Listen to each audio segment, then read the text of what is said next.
ទម្លាប់រស់នៅទាំង8របស់មនុស្សរីករាយ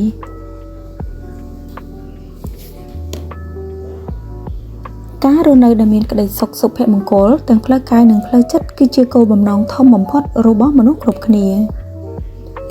ភាពរីករាយរបស់មនុស្សគឺផ្អែកលើកត្តា3រួមមានវត្តមាននៃអារម្មណ៍វិជ្ជមាន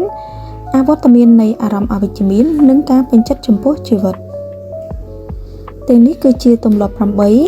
ដែលជួយពង្រឹងមូលដ្ឋានគ្រឹះនៃភាពរីករាយទាំង3ដែលមនុស្សរីករាយតែងអនុវត្ត1ពេញចិត្តនឹងសមិទ្ធផលតូចៗ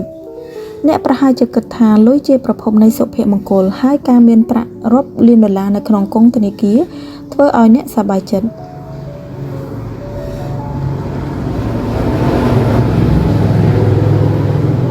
ប៉ុន្តែជាលទ្ធផលបានបង្ហាញថាមនុស្សដែលមានលុយច្រើនគឺមិនសូវសប្បាយចិត្តនោះទេ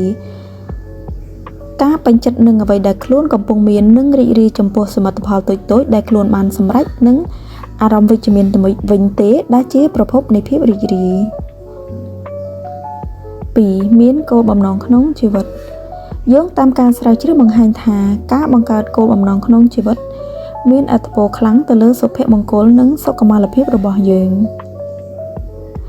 ការដឹងគោលដៅនិងអត្ថន័យនៃជីវិតដែលខ្លួនចង់បានគឺជាមូលហេតុចម្បងដែលជំរុញឲ្យអ្នកក្រោកនាពេលព្រឹកដោយរីករាយប៉ុន្តែប្រសិនបើអ្នកមិនដឹងពីគោលបំណងនិងវិធីបង្កើតអត្ថន័យសម្រាប់ជីវិតខ្លួនឯងទេអ្នកនឹងមិនអាចរស់នៅដោយរីករាយឡើយ3កាត់បន្ថយការគិតនិងអារម្មណ៍អវិជ្ជមានដំណើរជីវិតជៀសមិនផុតពីបញ្ហានិងភាពតានតឹងនោះទេប្រសិនបើអ្នកព្យាយាមធ្វើជាមនុស្សរីករាយគ្រប់ពេលអ្នកអាចក្លាយជាមនុស្សវិជ្ជមានតុកសិកទៅវិញជំនួសឲ្យភាពរីករាយคล้ายៗអ្នកគួរតែទទួលស្គាល់ការពិតនិងបើកចិត្តប្រឈមមុខនឹងបញ្ហាលើសពីនេះអ្នកអាចធ្វើសកម្មភាពណាមួយដែលអាចកាត់បន្ថយភាពតានតឹងដូចជាហាត់ប្រាណឬសរសេរកំណត់ហេតុជាដើមនៅពេលដែលអ្នកអាចរកវិធីកាត់បន្ថយភាពតានតឹងសុខុមាលភាពផ្លូវចិត្តនិងផ្លូវចិត្តក៏ប្រសើរឡើងវិញផងដែរ4ថែសុខភាពរាងកាយរលកជីវិតនិងសុខុមាលភាពរបស់មនុស្សគឺមានទំនាក់ទំនងទៅនឹងសុខភាពរាងកាយកាលណាយើងមានសុខភាពល្អអារម្មណ៍ល្អដូចគ្នាម្ល៉េះហើយបានជាយើងត្រូវមានរបបអាហារត្រឹមត្រូវគេងគ្រប់គ្រាន់និងហាត់ប្រាណជាប្រចាំជាទូទៅមនុស្សដែលមានភាពរីករាយជាមនុស្សមានសកម្មភាពជាប្រចាំ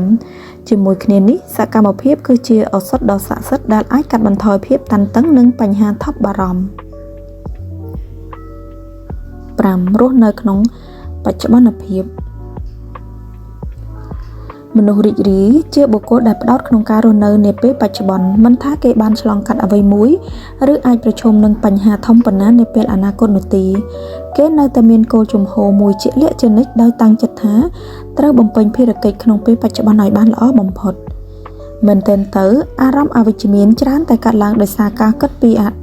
តីតកាលដែលយើងធ្លាប់បានឆ្លងកាត់និងអនាគតដែលមិនទាន់កើតឡើង6មិនដែលប្រៀបធៀបការប្រកួតប្រជែងគឺជាកម្លាំងជំរុញដែលមានឲ្យភាពរីកចម្រើនប៉ុន្តែការប្រៀបធៀបសមត្ថភាពខ្លួនឯងទៅនឹងអ្នកដទៃគឺជាប្រភពនៃសេចក្តីទុក្ខព្រោះថានៅក្នុងពិភពលោកនេះតែងតែមានមនុស្សដែលពូកែស្អាតនិងឆ្លាតជាងយើងជានិច្ចម្យ៉ាងវិញទៀតការប្រៀបធៀបក៏ជាប្រភពដែលធ្វើឲ្យយើងបាត់បង់ទំនុកចិត្តចំពោះខ្លួនឯងផងដែរ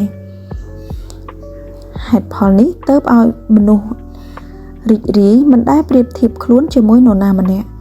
ម្យ៉ាងគេយល់ថាអំពីផ្លូវជីវិតដែលគេត្រូវដើរនិងផ្ដោតទៅលើការអភិវឌ្ឍខ្លួនជានិច្ច7ផ្ដោតលើអ្វីដែលគេអាចគ្រប់គ្រងមនុស្សរីករាយយល់ច្បាស់ពីដំណើរជីវិតគេដឹងថាមានរឿងជាច្រើនដែលគេមិនអាចបញ្ឈប់ដំណើរវាបានម្យ៉ាងវិញទៀតគេដឹងថាក្នុងដំណើរជីវិតគឺមិនជួបឧបសគ្គនោះទេហេតុនេះការទទួលស្គាល់ការពិតនិងផ្ដោតទៅលើអ្វីដែលខ្លួនឯងគ្រប់គ្រងបានគឺជាមធ្យោបាយដ៏ល្អបំផុតដើម្បីបង្កើតក្តីសុខសម្រាប់ខ្លួនឯង8ចេះជួយយកអាសារអ្នកដទៃការផ្ដល់ឲ្យគឺជាការទទួល មានន័យថានៅពេលដែលយើងផ្ដល់អ្វីមួយឬជួយយកអាសាអ្នកដទៃយើងនឹងទទួលបានកាដូពិសេសត្រឡប់មកវិញហើយកាដូនោះគឺភាពរីករាយនិងសេចក្តីសុខផ្លូវចិត្តជាមួយគ្នាភស្តុតាងវិទ្យាសាស្ត្រក៏បានបង្ហាញផងដែរថានៅពេលដែលយើងជួបអ្នកដទៃជួយអ្នកដទៃដោយស្មោះចេញពីចិត្តវានឹងជំរុញឲ្យការផ្លាស់ប្ដូរសេរីវិទ្យានៅក្នុងខួរក្បាលយើងដែលមានទំនាក់ទំនងទៅនឹងសេចក្តីសុខផ្លូវចិត្តហេតុផលនេះហើយបានជាយើងតែងតែឃើញមនុស្សរីករាយចូលចិត្តជួយយកអាសាអ្នកដទៃ